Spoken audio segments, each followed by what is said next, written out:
Microsoft word 2021 नए features भी हम देखेंगे और पुराने फीचर्स को भी करेंगे। तो देखें, वर्ड जो है एक वर्ड प्रोसेसर सॉफ्टवेयर है, और वर्ड प्रोसेसर सॉफ्टवेयर जितने भी होते हैं इनका काम ये होता है कि इनके अंदर हम वर्ड्स की प्रोसेसिंग करते हैं, और वर्ड्स को आप रिपोर्ट्स भी बना सकते हैं, आप वर्ड के ऊपर एप्लीकेशन टाइप कर सकते हैं, आप वर्ड के ऊपर बुक्स लिख सकते हैं, आप वर्ड के ऊपर प्रपोजल बना सकते हैं, नोट्स लिख सकते हैं। तो कोई भी आपका थीसिस है या इस तरह की कोई भी डॉक्यूमेंट आप जो बनाने जा रहे हैं वो आप माइक्रोसॉफ्ट वर्ड पे बना सकते हैं। माइक्रोसॉफ्ट वर्ड के अलावा open word, word perfect, word style वगैरह भी एक अच्छे वर्ड प्रोसेसर्स में शामिल हैं, लेकिन क्योंकि commonly Microsoft word all over the world दुनिया में ये राइज है, तो 2021 एक नया फीचर, नया वर्ड है, तो आज इसकी पहली क्लास है। आप इसमें टाइप कर सकते हैं जैसे आप दूसरे सॉफ्टवेयर में भी टाइप करते हैं, और इसमें बैक स्पेस या टाइपिंग के बारे में अगर आप मेरे पुराने लेसन देख लें तो उसमें आपको टाइपिंग का गाइडलाइन मिल जाएगी कि आप अच्छे टाइपर कैसे बन सकते हैं। 4 लेसन हैं, तो आप इसके अंदर ज़ाहिर बात है आपने टाइप करने होते हैं, अपने डॉक्यूमेंट्स को बनाना होता है, उसके लिए आपकी टाइपिंग स्पीड जो है वो भी अच्छी होनी चाहिए।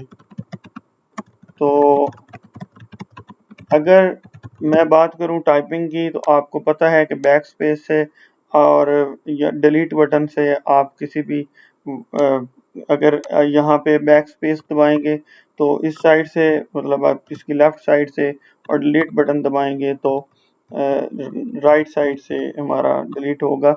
और अगर आप ड्यूरिंग टाइप किसी कैरेक्टर को कैपिटल लिखना चाहते हैं तो शिफ्ट प्रेस करके आप उस कैरेक्टर को कैपिटल टाइप कर सकते हैं, या अगर तमाम के तमाम कैपिटल लिखने हैं तो फिर कैप्स लॉक का बटन ऑन करके आप कर सकते हैं।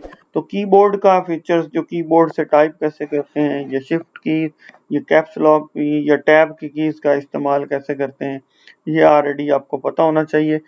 तो वर्ड प्रोसेसर में हमारे पास ये ऊपर अगर हम वर्ड को देखें तो ये हमारे पास रिबन कहलाता है ये एरिया, और अगर इसको मैं यहाँ से क्लैस्प कर दूं तो ये आपको देखें नज़र आना बंद हो गया है। और ये आप जब क्लिक करेंगे किसी भी टैब पे तो वापस आ जाएगा। तो हम नॉर्मली इसको ऑन रखते होते हैं कि ये हर वक्त नज़र आता रहे, और इसमें हम एक रूलर को भी यहाँ से ऑन कर लेते हैं।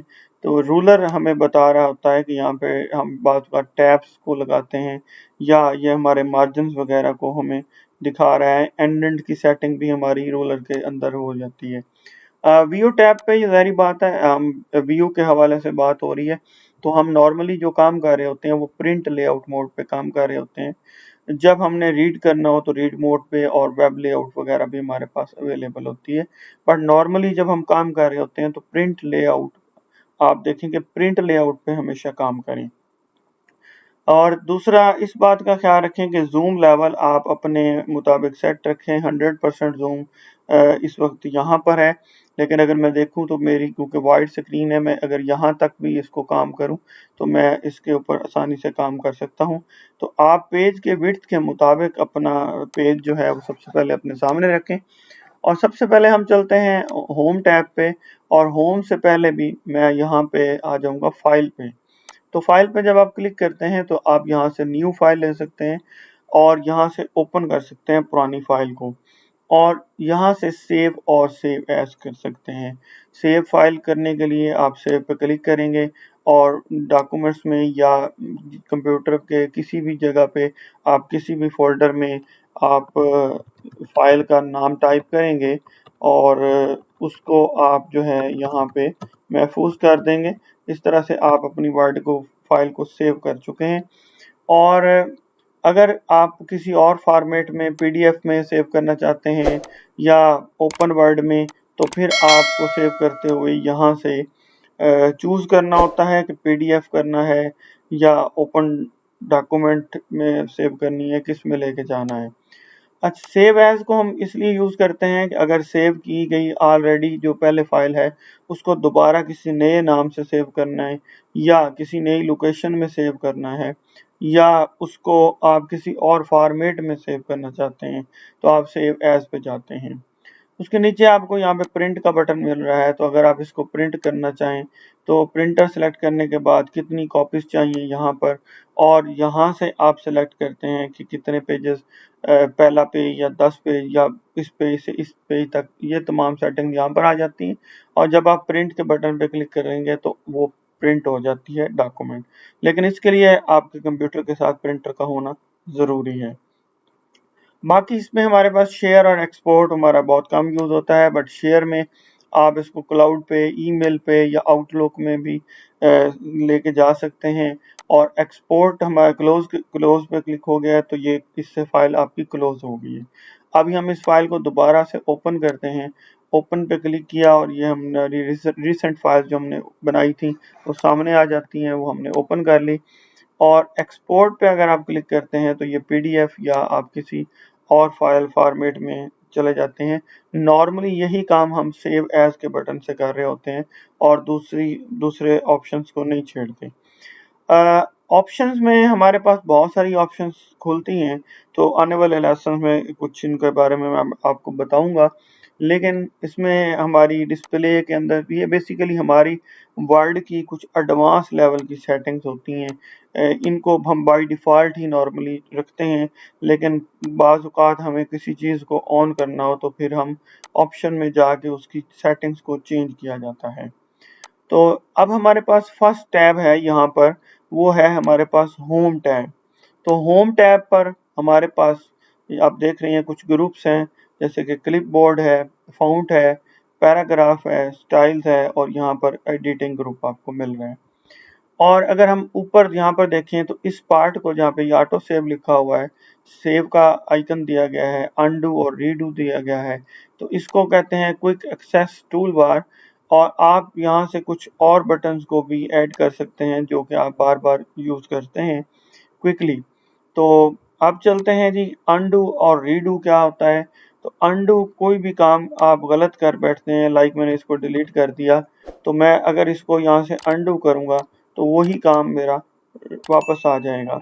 और अगर मैं इसको रीडू करूँगा तो ये दोबारा से डिलीट हो जाएगा। तो कोई भी आपने काम किया है उसको वापस लाने के लिए आप यूज़ कर सकते हैं। और इसके लिए कंट्रोल प्लस जी अनडू के लिए, और कंट्रोल प्लस वाई जो है वो रीडू के लिए आप यूज़ कर सकते हैं। ये इसकी शॉर्टकट कीज़ हैं। होम टैब में ये पहला ग्रुप है वो हमारा क्लिपबोर्ड ग्रुप है, और यहाँ पर हम फंक्शन देखते हैं कट, कॉपी और पेस्ट का। तो ये बहुत ज़्यादा यूज़ होते हैं हमारे। और चौथी चीज़ जो है वो हमारे पास है फॉर्मेट पेंटर। तो इनको हम डिस्कस करते हैं। कट से मुराद ये होता है कि आप किसी दूसरे सॉफ्टवेयर से या इसके अंदर भी आप किसी चीज़ को यहाँ से कट करते हैं और जिस जगह आप पेस्ट करना चाहते हैं वहाँ पर लाकर उसको पेस्ट कर दिया जाता है। और कॉपी से मुराद ये है कि ये यहाँ पर भी मौजूद रहेगा और इसको मैं जितनी दफ़ा पेस्ट करूँगा उतनी दफ़ा ये पेस्ट होकर हमारे सामने आता जाएगा। और कॉपी पेस्ट फंक्शन हम तकरीबन हर सॉफ्टवेयर में यूज़ कर रहे होते हैं और इनकी शॉर्टकट कीज़ भी सेम हैं। तो शॉर्टकट कीज़ इनकी नोट कर लें।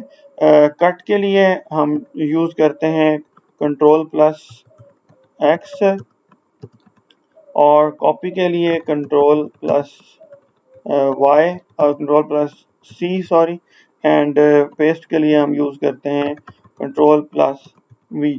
तो ये हमारे पास इनकी शॉर्टकट कीज़ आ गई और इन फंक्शंस को हम ज़्यादा यूज़ करते हैं। अब हमारे पास है फॉर्मेट पेंटर। तो फॉर्मेट पेंटर के बारे में मैं आपको बताता जाऊँ। ये हमारे पास फॉर्मेटिंग ऑफ द डॉक्यूमेंट क्या होता है कि आप किसी चीज़ का फॉर्मेट बदलते हैं। लाइक मैंने इस पैराग्राफ का एक साइज़ रखा हुआ है 20 और मैं इसको 18 कर देता हूँ।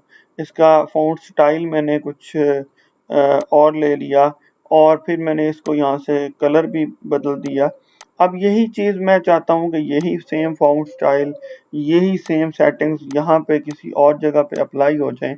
तो मैं यहाँ पे अपना कर्सर रखता हूँ और फॉर्मेट पे पेंटर पे क्लिक करके अगर मैं यहाँ पे आके इस तरह पेंट कर दूँ तो देखें जितने एरिया को मैंने चूज़ किया उतने एरिया पे हमारा ऊपर वाला फ़ॉन्ट जो है वो अप्लाई हो चुका है। तो फॉर्मेट पेंटर को आप normally Word, Excel, PowerPoint और जितने भी बाकी सॉफ्टवेयर्स हैं वहाँ पर हम यूज़ कर रहे होते हैं और ये हमें काफ़ी हेल्प आउट करता है।